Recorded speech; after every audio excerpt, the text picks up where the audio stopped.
शान्ताकारं भुजगशयनं पद्मनाभं सुरेशं विश्वाधारं गगनसदृशं मेघवर्णं शुभाङ्गं लक्ष्मीकान्तं कमलनयनं योगिभिर्ध्यानगम्यं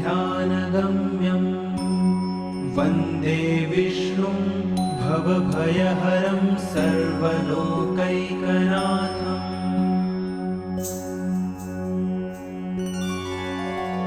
शान्ताकारं भुजगशयनं पद्मनाभं सुरेशं विश्वाधारं गगनसदृशं मेघवर्णं शुभाङ्गं लक्ष्मीकान्तं कमलनयनं योगिभिर्ध्यानगम्यं